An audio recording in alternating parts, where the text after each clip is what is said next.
Bit of an awkward time to record. I know. I'm on a college campus. This is the best I could do.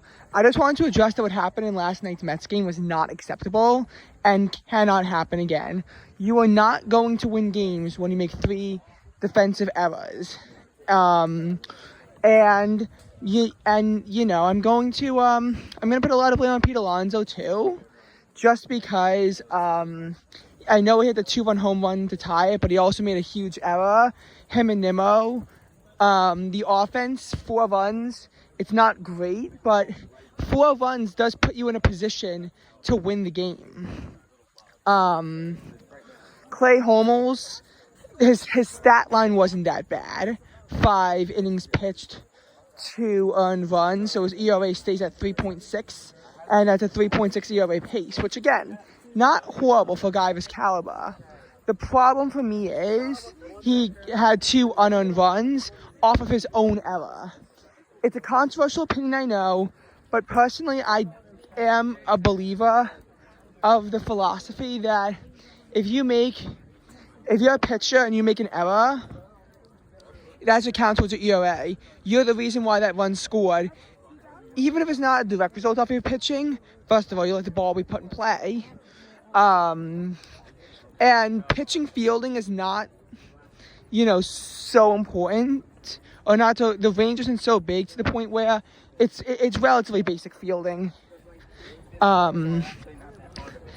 So that's just what I think. And I couldn't actually watch the game because I don't have SNY access now to the football game, but it is just something I thought about. And obviously 5 innings pitched and 4 runs, that's a pace for 7.2 ERA. So that would be a bad outing.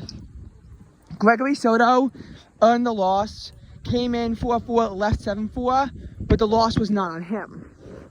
Gregory Soto had to collect 5 outs, and a lot of what happened was off of errors. He had no earned runs.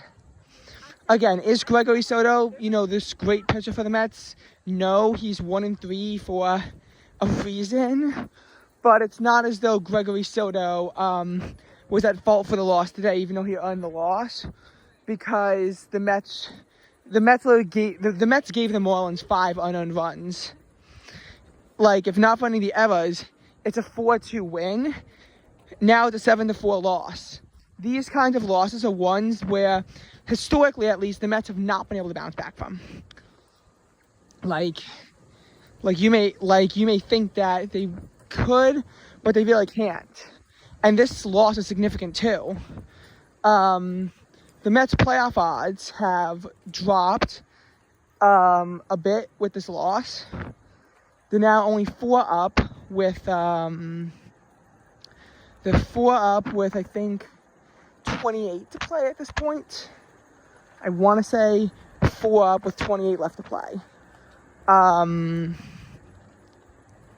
more importantly, their division odds went down 9% with a single loss. They were 25% in control of their own destiny after sweeping the Phillies. Now they lost control of their destiny because they're 5 games back. Their division odds went from 25% down to 16%.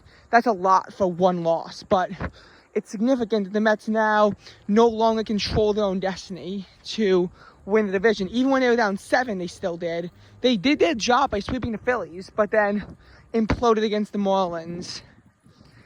I don't know how this team bounces back from this, but I will say this. This team cannot handle another prolonged period of turmoil.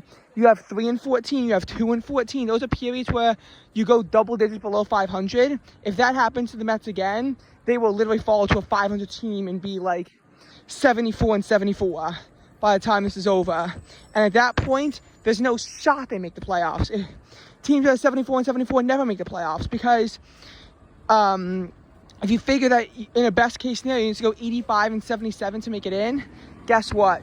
There's 85-77 to make it in, guess what? You're not going 11-3. You can, but it's very difficult. This Mets team has been painfully mediocre for a while. They're a team that can make the playoffs, but they really are just a 6 seed. The Mets now have to go out here and attempt to at least take 2 of the remaining 3 against the Miami Marlins to, get a split, which is unideal, but really the best we could hope for at this point.